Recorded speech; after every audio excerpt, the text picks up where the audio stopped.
No que diz respeito à questão de uma auditoria cidadã à dívida, eu devo dizer que eu apoio uma iniciativa desse tipo. E acho muito bem que os cidadãos se organizem da forma como bem entenderem para fazerem aquilo que regularmente se chama auditoria cidadã à dívida. O que eu chamo a atenção, desde já, é que, relativamente à dívida que nós temos, não vejo que haja nenhum segmento de dívida legítima. Porque a verdade é que o endividamento do país decorreu de um modelo que foi imposto contra a vontade do povo português, sem a auscultação dessa vontade. Vamos lá ver uma coisa.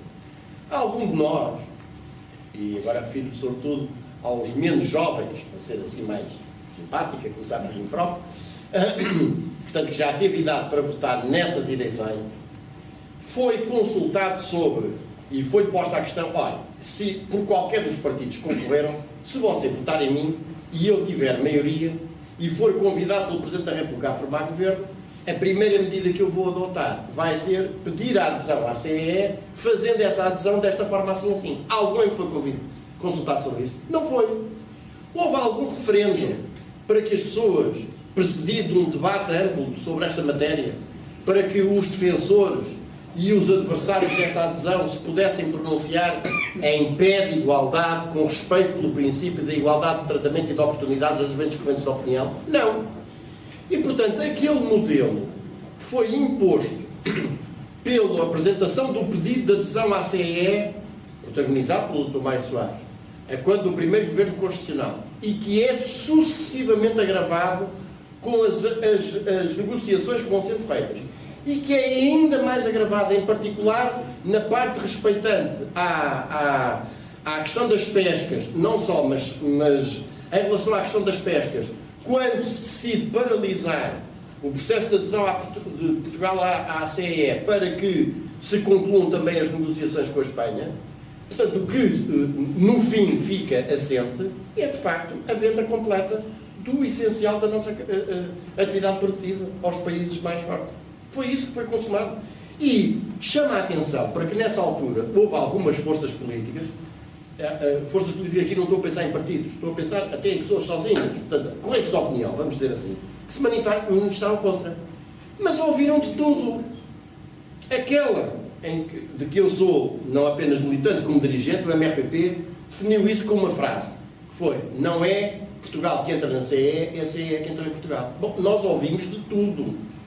E eu, em particular, porque, como sabem, sou uma das pessoas que mais aparece publicamente, servindo de porta-voz, digamos, das posições do partido, fui chamado de salazarista, fui chamado de isolacionista, fui chamado defensor da albanização do país, fui chamado das coisas mais absolutamente extraordinárias, simplesmente por dizer isto. E, portanto, depois, quando é a entrada no euro, rigorosamente a mesma coisa. E atenção, eu acho que é preciso desacralizar a história do euro. Porque há uma série de países que fazem parte da União Europeia e que não estão no euro e têm-se dado muito bem com isso.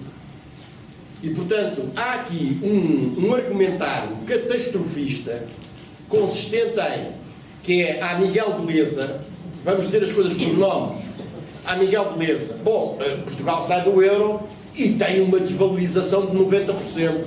Uma treta, uma aldrabice pegada. Não tem.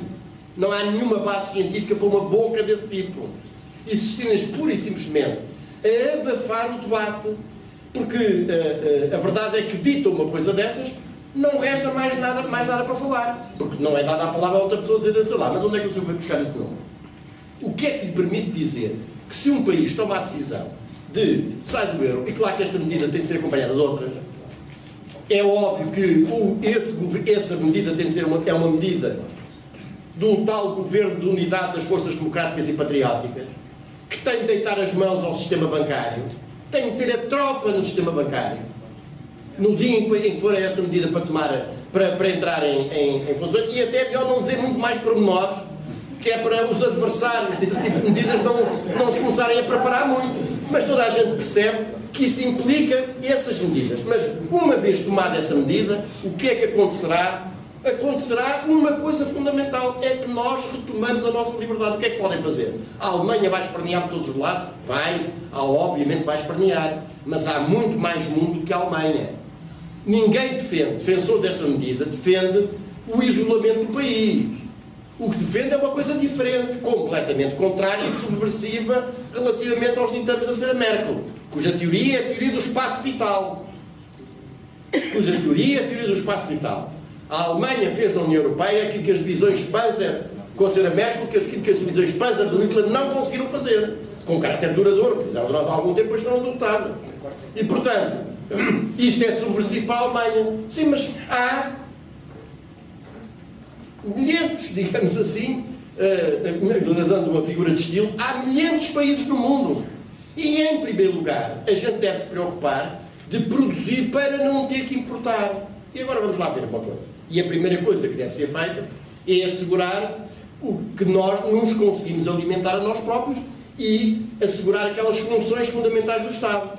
Ora, peixe, não temos nos nossos recursos próprios? Temos. E sobra. Carne, não temos nos nossos recursos próprios? Temos e sobra. Se quiserem, exemplos mais específicos. Água. Sabem o que é que está a acontecer neste momento no Alentejo? O que está a acontecer neste momento no Alentejo é que o enorme investimento que o Alqueva fez, está a dar água para o lado espanhol, para uma agricultura altamente industrializada e modernizada, e para o lado português, para os campos de golfe, empreendimentos turísticos e para as propriedades, explorações compradas ou arrendadas por espanhóis. É para isso que o Alqueva está fundamentalmente a servir neste momento. E, portanto, não temos recursos alimentares em termos de cereais, peixe, carne, por exemplo, peixe.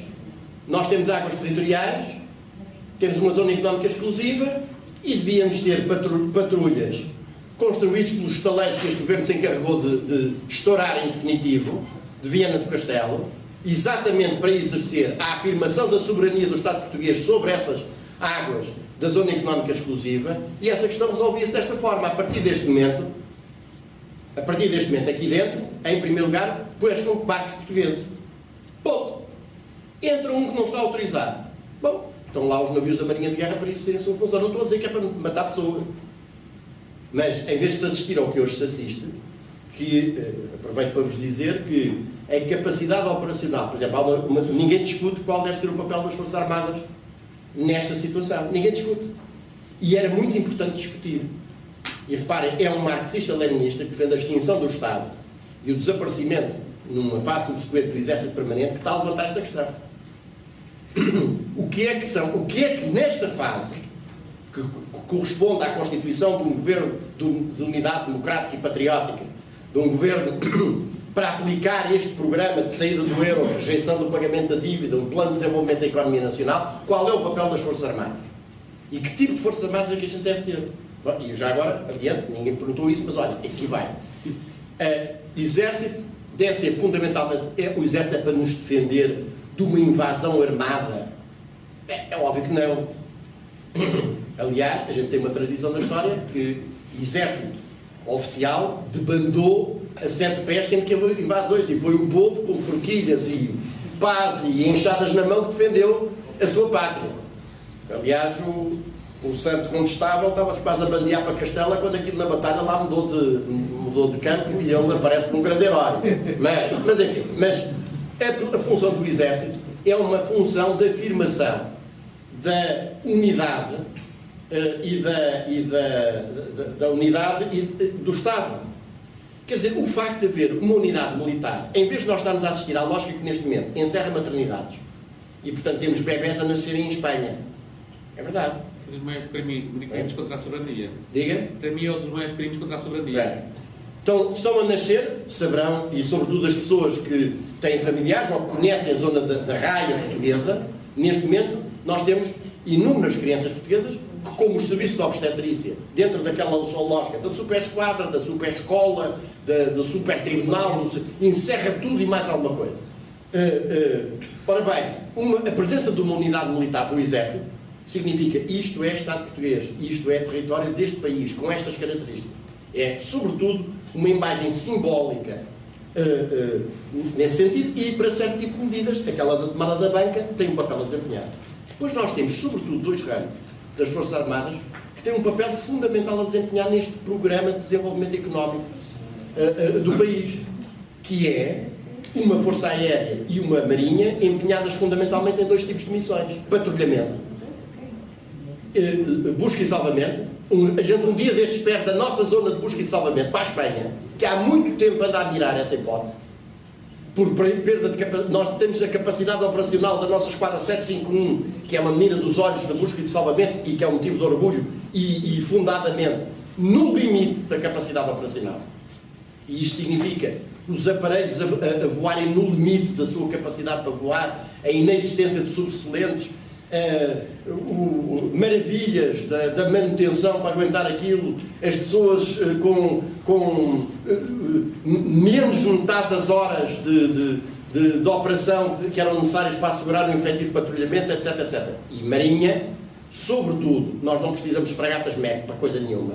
Agora precisamos muito mais de patrulhas oceânicas, navios salva-vidas e vasos de guerra, se quiserem, de dimensão inferior às fragatas MEC, para, por exemplo, quando os caças espanhóis vão sobrevoar as selvagens, para querer afirmar isto aqui, quando muito são umas rochas portuguesas, que é a velha reivindicação castelhana de há muito tempo, terem uma resposta adequada e perceberem que não podem fazer isso.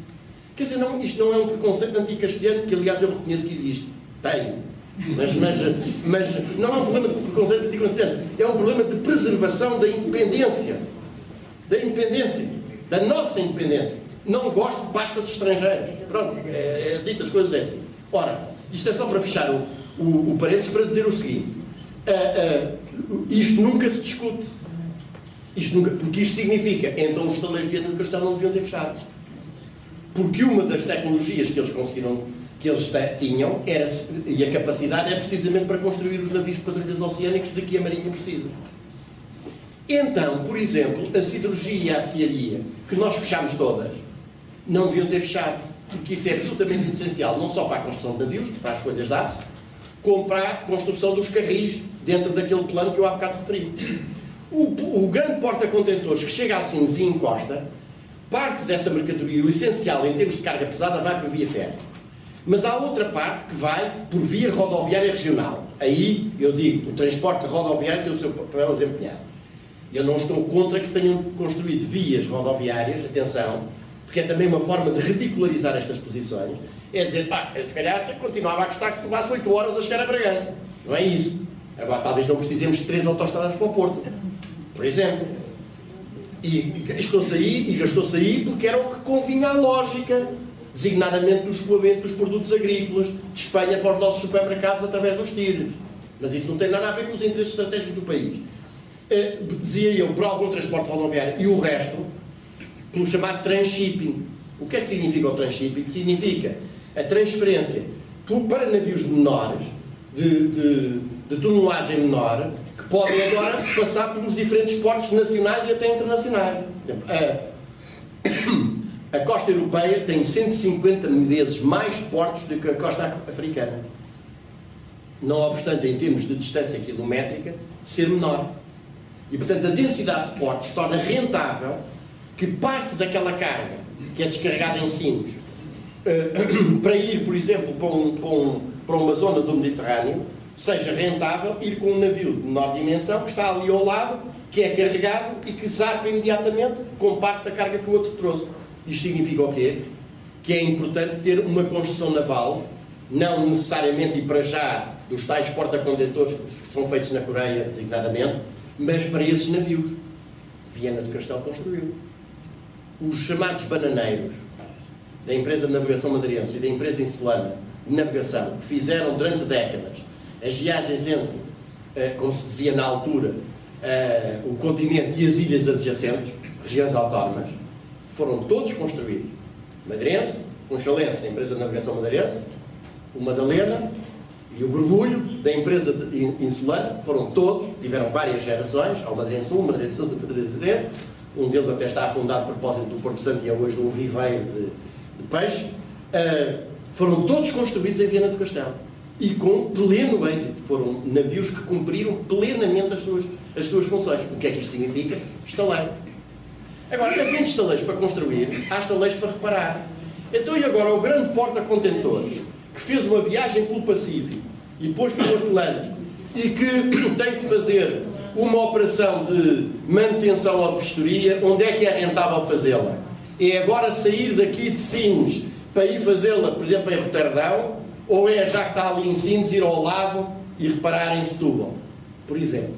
E, portanto, tudo isto significa fatores de sucessivo desenvolvimento, sucessiva criação de emprego, sucessiva ramificação de atividades que nós já temos e que temos, aliás, know-how acumulado.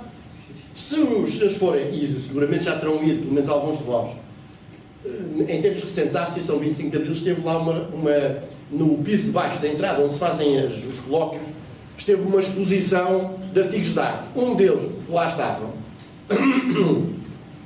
era uma motorizada. Pachancho. Construída em Portugal. Eu não estive lá, mas estava a adivinhar. Conheço porque isso é uma das histórias, desculpe interromper neste momento só uns 5 minutos.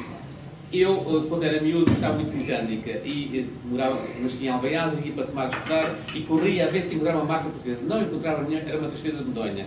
E então aparecia lá um senhor que era capador, os senhores também devem saber, e que tinha a famosa motorizada de Pachancho. Foi um senhor português, patriota, porque a maior parte desta gente não é, como disse muito bem, que investiu a sua fortuna, fez, ou seja, não nos venham dizer que nós não somos capazes de fazer coisas. É isso mesmo. Não nos venham dizer que não nos deixam fazer. Ora, aí está. É isso mesmo, é aí mesmo que eu queria chegar. Certo? Muito bem. Mas era só para dizer que nós temos know-how acumulado, por exemplo, nesse setor da metalurgia e da metalomecânica média e ligeira, absolutamente fora de série. Do melhor que há no mundo. E, portanto, isto é perfeitamente fazível. Agora só é fazível a partir do momento em que nós estamos fora do euro. Por isso, eu queria dizer que concordo que se façam as auditorias todas à dívida e mais, e que se metam na cadeia os governantes que se provar que tiveram responsabilidade nessa situação. Pronto. Depois, sobre a justiça, um dia se a Associação Abril quiser fazer um colóquio sobre a justiça e convidar, e depois vem cá falar sobre a justiça, que ao fim de 39 anos a aturá-la, também julgo que poderei dizer alguma coisa que possa interessar partilhar convosco. Mas eu acho que sem essa medida, Portugal não consegue fazer nada. E disse-á, mas nós não temos neste momento dimensão estrutural, mas passamos a ter capacidade para a ter. E antes de não ter, e antes de ter, não se tem. E é exatamente nos grandes momentos históricos em que se impõe a necessidade de cortar caminho e dizer por aqui não, é por ali, é que essas decisões devem ser tomadas. E, portanto, por isso, eu acho que as coisas não são inimigas uma da outra. É, aliás, útil que se faça essa, que se vá dizer quanto é que foi enfiado nas PPPs. Por exemplo, quanto é que foi? Ao certo. Quanto é que está a ser? Sim, exatamente. Por ano são 4,5 mil milhões de euros que são metidas aí. Quanto é que foi? Exatamente. Quanto é que é o buraco do BPN? Porque não são os 7 mil milhões que foram ditos, nem sequer os 9 mil milhões que já foram aventados. Porque quando tudo aquilo, pelas obrigações que o Estado assumiu para vender ao BIC aquilo, vai ser muitíssimo mais. Pronto. Portanto, mas eu acho que isto, aliás, como uma investigação em relação a tudo o que foi dirigente político, desde o 25 de Abril até agora, para se verificar como é que aqueles que na véspera, desde o 25 de Abril para cá, porque os outros a gente já conhece. Agora, os que apareceram de cravo ao peito no dia 25 de Abril, em diante, é aqueles que na véspera estavam com uma mão à frente e uma mão atrás, depois num dia telefonaram a dizer pai, já sou ministro, e uns meses ou uns anos depois estão completamente podres de rico. De onde é que veio o dinheiro? Isso é uma medida que eu acho profilaxia absoluta, que eu apoio entusiasticamente. Segundo ponto, vamos lá ver como é que se faz. Unidade da esquerda, como é que se faz? Bom, como é que se faz? Bom, a primeira coisa que eu queria dizer é o seguinte, eu pela minha formação resisto muito àqueles pontos de vista do estilo cada povo tem o destino que merece, tem o governo que merece e portanto as pessoas não aparecem na manifestação, é porque quando as pessoas veem algo que é uma alternativa em que acham que vale a pena apostar, aparece. E isto é um ponto de reflexão para todas as pessoas. Olha, é começar por mim, quando eu digo isto quer dizer pelo meu partido, pronto, é isso que eu quero dizer. É um ponto de reflexão para todos. O que é necessário fazer para que as pessoas adiram? E eu acho que a primeira coisa que é necessário fazer é haver objetivos políticos claros.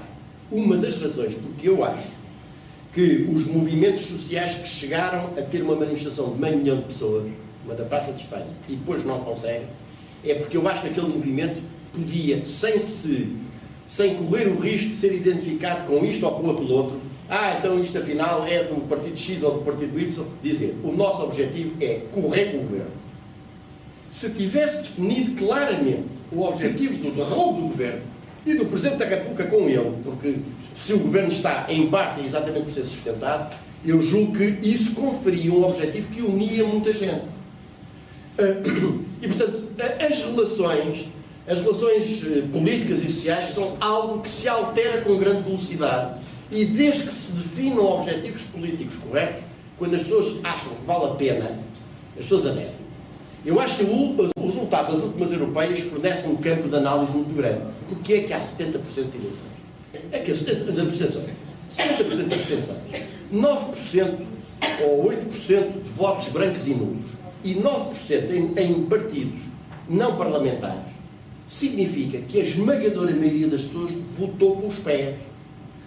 Isto é, disse para os partidos que desaparecem como sendo os partidos do poder, eu não quero nada convosco. E isto tem um significado inequívoco.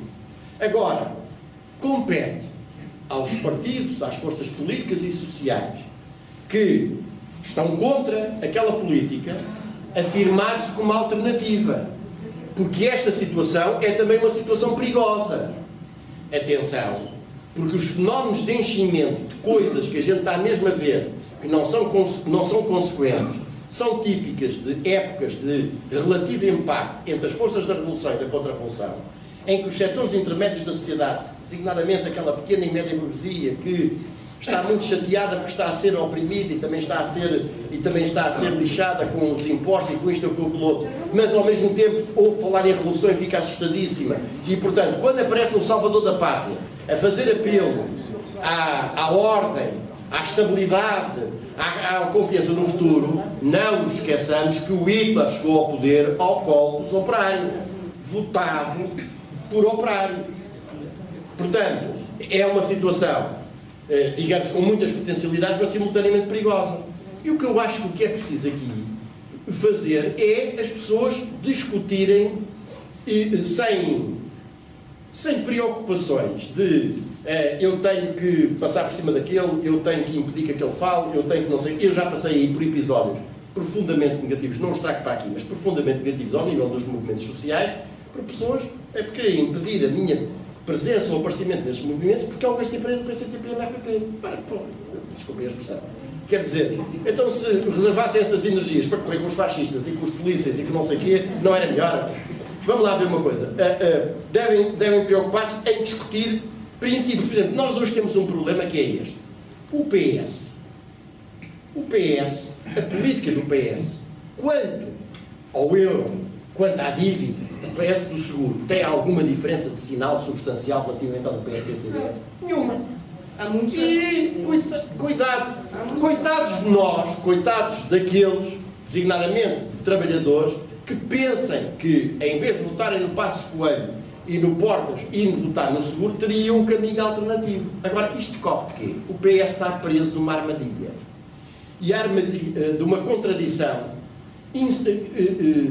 matricial, digamos assim, que é de matriz, que é um partido que se pretende como um partido representante dos trabalhadores e, digamos, da classe média, mas a política que os seus dirigentes defendem e aplicam é a política do imperialismo germânico, da Sra. Merkel, da Troika, que precisamente liquida esses trabalhadores dessa classe média. E enquanto os trabalhadores que estão no Partido Socialista não resolverem esta contradição, evidentemente que vão estar sempre presa de um beco sem saída.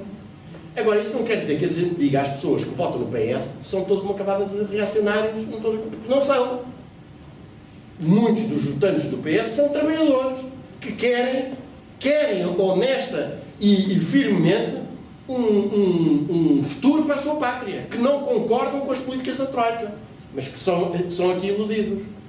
E como é que isso se faz? Eu acho que se faz defendendo a unidade dos... Por exemplo, as pessoas que estão aqui dentro desta sala, que são a favor da saída do euro, a gente pode constituir um comitê para a saída do euro, um CSE.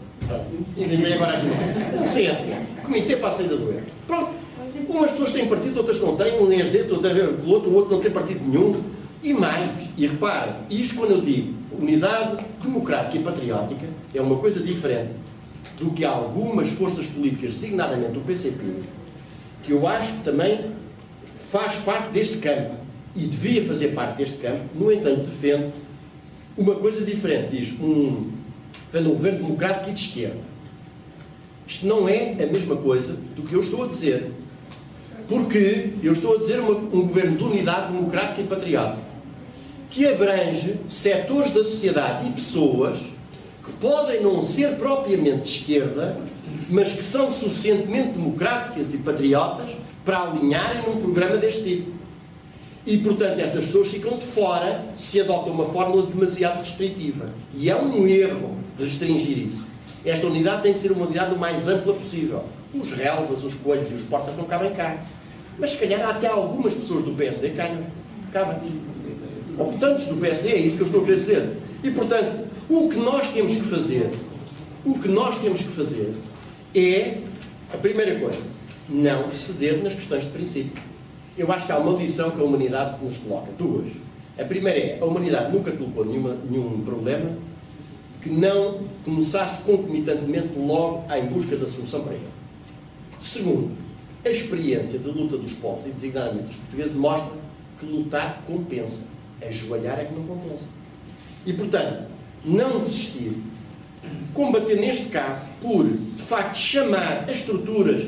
Nós fazemos parte de coletividades, nós estamos integrados num bairro, nós estamos numa associação cívica, podemos criar a Liga dos Inimigos do Euro, podemos criar a Associação dos Defensores do Não Pagamento da Dívida, podemos criar a estrutura dos cidadãos pela auditoria cidadã. Quer dizer, nós precisamos de organização, porque sem organização não se consegue nada.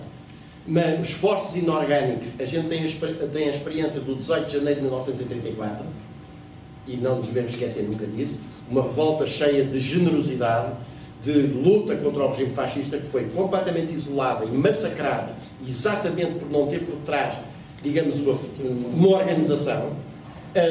Mas acho que o caminho é exatamente esse. É, por toda a parte, os cidadãos organizarem-se e criarem para já um espaço de debate, porque eu acho, o que eu acho que em primeiro lugar é preciso é debater estas coisas. Eu agora queria-vos transmitir uma experiência que eu tenho.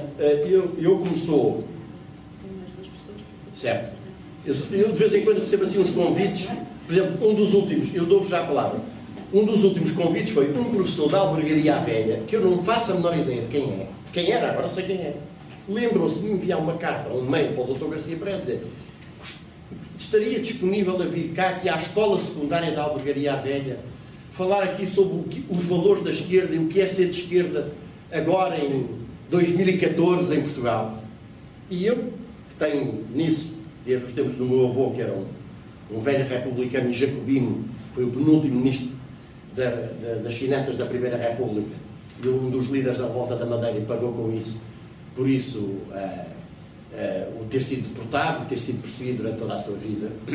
E, portanto, isto tem alguma coisa de hereditário. É só para dizer, mas eu de facto, aprendi com o meu avô que se a gente acha que pode ter alguma utilidade no cultivo da cidadania, deve dizer sempre que sim. E portanto, lá fui eu. Eu devo dizer que é das experiências mais emocionantes que eu tive, porque fui falar para uma assembleia, num auditório que era suposto ter 80 jovens e 10 professores, e o auditório tinha para aí 150 jovens e não sei quantos professores, 50 professores, e tivemos de ser corridos do auditório porque aquilo era preciso já para outras aulas e as pessoas estavam ansiosas, ao contrário do que muitas vezes podia ter dito, mas os jovens da Albergaria querem lá saber agora para lá um tipo falar sobre o euro e a dívida e mais isto e mais aquilo outro. Pelo contrário, as pessoas ficaram absolutamente empolgadas. Depois fizeram perguntas sobre tudo, é verdade, mas ficaram absolutamente empolgadas e, portanto, isto é para mim um capital de partida muito importante. As pessoas precisam de ver, bom, há ali uma ideia, há ali uma direção, vale a pena ir por aquele caminho ou não. E a primeira coisa a fazer é divulgá-lo. Portanto, meus caros senhores, por toda a parte, no vosso bairro, na vossa coletividade, na vossa empresa, na vossa comissão de trabalhadores, no vosso sindicato, seja o que for, promovam debates sobre a questão da dívida, a questão do euro, convidem toda a gente que entenderem que devem convidar dentro deste espectro das forças democráticas e patrióticas e vão ver que isso tem um efeito absolutamente explosivo. E a lei das manifestações, só queria dizer uma coisa. O indivíduo disse isso, ou é o celebérrimo chefe Américo Nunes, ou é aquele o Dr. Rui Reis, meu ilustre colega que está ali a assistir, também conhece, por causa de um processo nós defendemos um dos detidos do 14 de novembro, e esse é o personagem que prendeu os dois sindicalistas, um da FENPROF e outro do SETAL, lembram-se, que foram lá apresentar uma petição, e depois já a manifestação tinha dispersado, e não sei o que mais. E eles têm... Está um a ser julgado ainda. Sim. E eles têm, efetivamente, Manifestação do Chiado. um ficheiro e o conhecimento das pessoas que habitualmente estão nos movimentos sociais. É claro. E, portanto, é de facto a vida funcionar. Não tenho a menor dúvida quanto a isso. Pronto. E por agora... Agora vamos dar a palavra ao Jorge.